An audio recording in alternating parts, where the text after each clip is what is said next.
కృష్ణాయ పరమాత్మనే నమః. ప్రేక్షకులు నమస్కారము.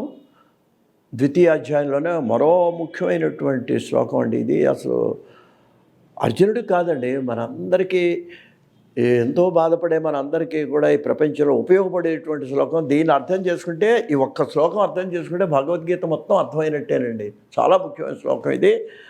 47వ శ్లోకం ద్వితీయ అధ్యాయంలో. ఒకసారి మనవి చేస్తాను.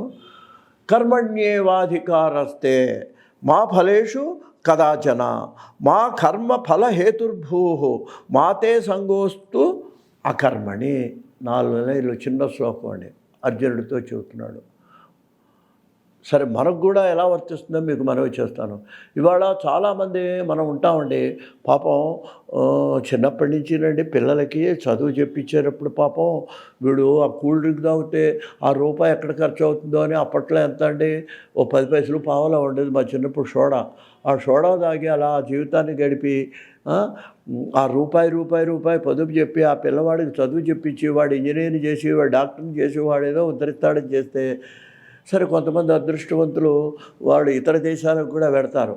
కానీ తర్వాత ఏంటంటే తల్లిదండ్రులకి ఏదన్నా పట్టించుకోవాలంటే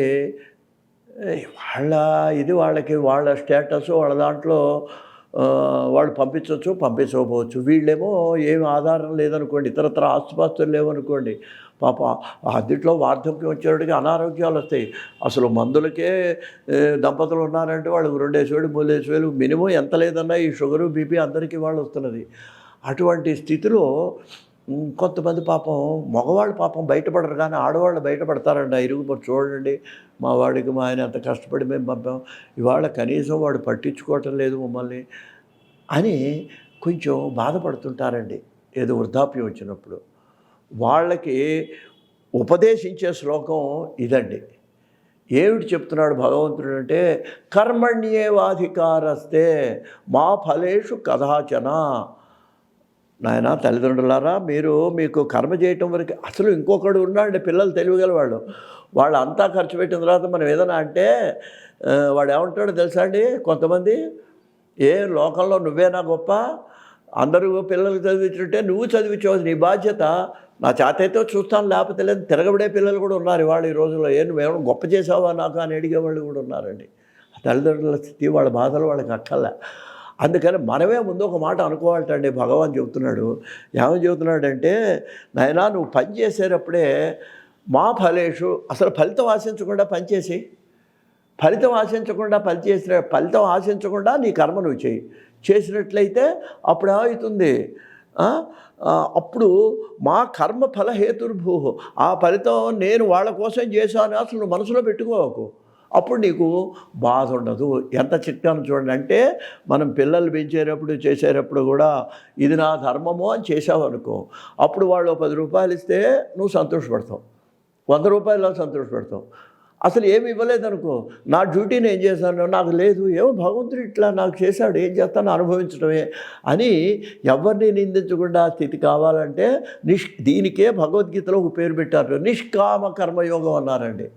అంటే కోరిక లేని కర్మ చేయాలటండి మనం.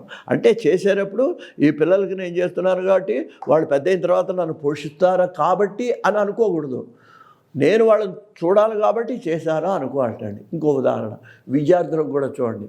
విద్యార్థి చదువుతున్నాడు, వాడు పరీక్ష పాస్ అయినా ఫెయిల్ అయినా సరే, నేను జ్ఞాన సముపార్జన కోసం నేను ఈ చదువుతున్నాను, దాని ఫలితాన్ని నేను ఆశించను అని చేస్తే ఇవాళ ఈ మరణాలన్నీ పోతాయండి. 5 మార్కులు తక్కువ వచ్చినాయని, పరీక్ష ఫెయిల్ అయ్యామని ఎంతోమంది చనిపోతున్నారు విద్యార్థులు. వాళ్ళకు కూడా ఈ శ్లోకం చెప్పాలి, కర్మణ్యేవాధికారస్తే మా ఫలేషు.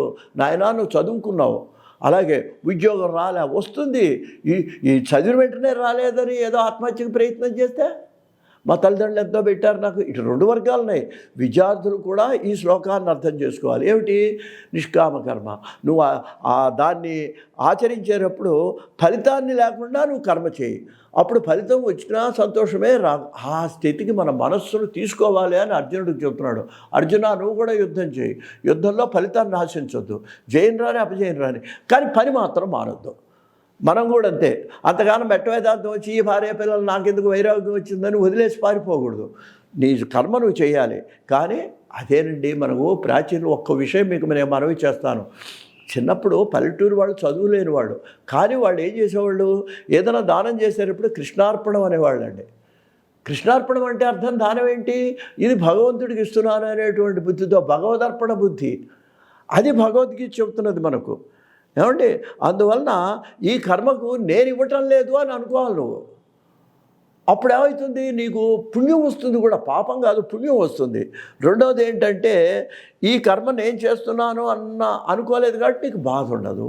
ఇదండి ఈ శ్లోకంలో చెప్పినటువంటి గొప్పతనం ఏంటంటే, మరి కర్మణ్యేవాధికారస్తే మా ఫలేషు కదాచన, ఆ ఫలితాన్ని ఆశించకుండా కర్మ చెయ్యి. వాడు సత్యావ్రతం ఎంతోమంది చేయిస్తారండి. లాస్ట్న మనకు తెలియకుండా ఆ పురోహితుడు మనందరం ఏదో కోరికలతో చేసి మనసులో అనుకుంటాం. ఆయన ఏం చేస్తాడు, అక్షంతలు నీళ్లు పెట్టి ఏతత్ సర్వం పరమేశ్వరార్పణం వస్తు అనా నీళ్లు వదిలేస్తాడు. అంటే నీ చేసిన వ్రతం అంతా పరమేశ్వరుడికి ఇచ్చేసావు నువ్వు, నీకేముంది ఏమి. అది మనకు తెలియదు చాలామందికి. అది అసలైన వేదాంతం. అందుకని అర్జునుడికి చెప్తున్నాడు, ఈ సంసార జీవితంలో మనకు చెప్తున్నాడు, నీ కర్మయోగం చేయి కానీ ఫలితం ఆశించొద్దు. వచ్చిందా మంచిదే, రాలేదా ఆశించలేదు కాబట్టి నీకు బాధ ఉండదు. అది గొప్ప శ్లోకం అండి. దీన్ని మనం మన్నం చేసుకోవాలి అందరూ కూడా. కర్మణ్యేవాధికారస్తే మా ఫలేషు కదాచన మా కర్మఫల హేతుర్భూ. ఈ కర్మకు నేను హేతువును అనే భావన మనసులోంచి తీసేయి. మాతే సంగోస్త్వి అకర్మణి, అంత మాత్రాన కర్మలను మానొద్దు అని భగవానుడు అర్జునుడి యొక్క కారణం ఊరికి ఆయన్ని వంక పెట్టుకొని మన అందరికీ కూడా ఈ నిష్కామ కర్మ బోధించడం జరిగింది. స్వస్తి.